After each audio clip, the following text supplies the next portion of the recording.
Hey YouTube, as you can see, this is an update slash tips slash how it works video. And as you can see here, I got a few different types.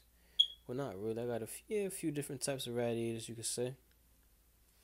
And most radiators on newer vehicles, well, not so much newer vehicles, but most vehicles, they have transmission oil coolers or an AC radiator or whatever you want to call it.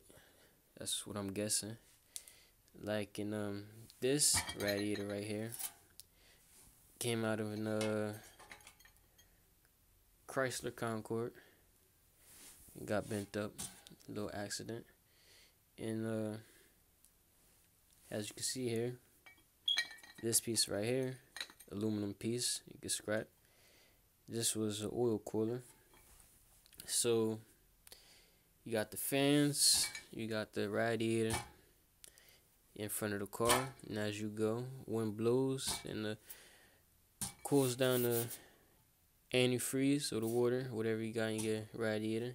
Fans cool it down and all that. Water runs through it, and transmission oil runs through this pipe right here. Helps cools things down. Also on this one, this is also a transmission cooler right here. And this piece right here, this radiator piece right here, flew Freon in it for the AC system of the car. These two pieces is one piece. Well, not one piece, but they come together. They sit on top of each other like that. Some cars, some manufacturers have brass, I guess you would call brass pipes that they use inside the radiator assembly. And yeah, you can find brass or aluminum pipes inside a radiator. And if you're just wondering, those are oil coolers. And well, that's a how it works video right there. And quick tip, say if you're a young scrapper like me and you don't have a car, and well, I technically have a car, but it's in a working process. And if you see like amplifiers or heavy radios on the side, on the curb, and you don't have like a car or truck, don't just clip the wires. If you're in a scrapping and you pedaling the bike and you got like a little snip tool to cut your wires off, you shouldn't take the whole amplifier radio, because there's a lot of copper in there.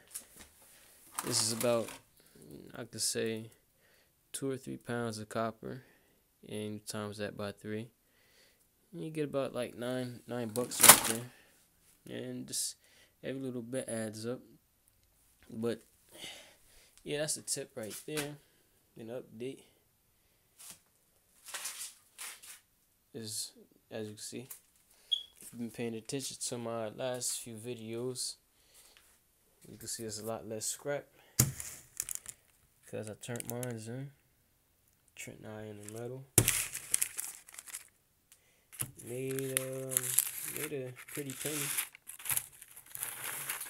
This is just one out of the 2 receipts. I had 2 trips.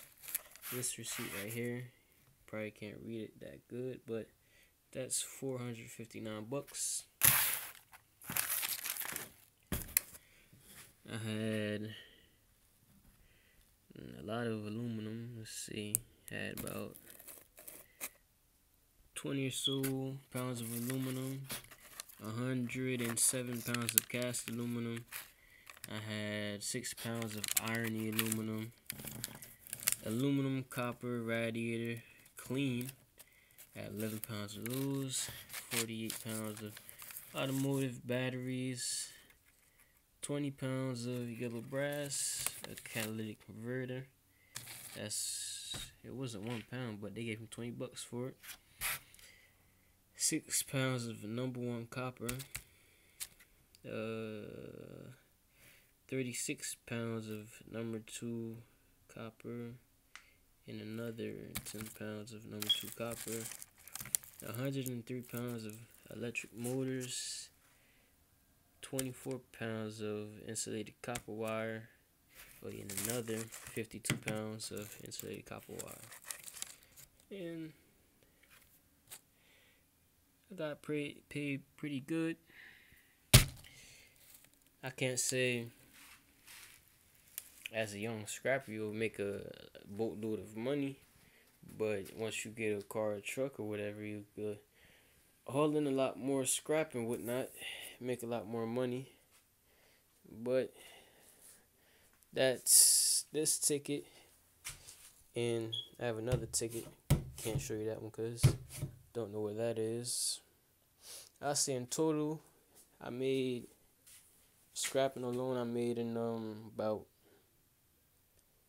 $600, and I'm sure I haven't spent a lot of hours either. Maybe, well, it's been about over time period about 7 to 10 months. Been collected. Well, yeah, 7 to 10 months. $600. It's not bad. All you're doing is sitting there separating stuff.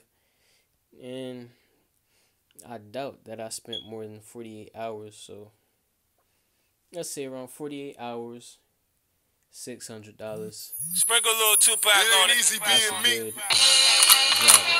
I'm legendary, I'm necessary.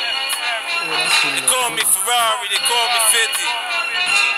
They call me Big Homie.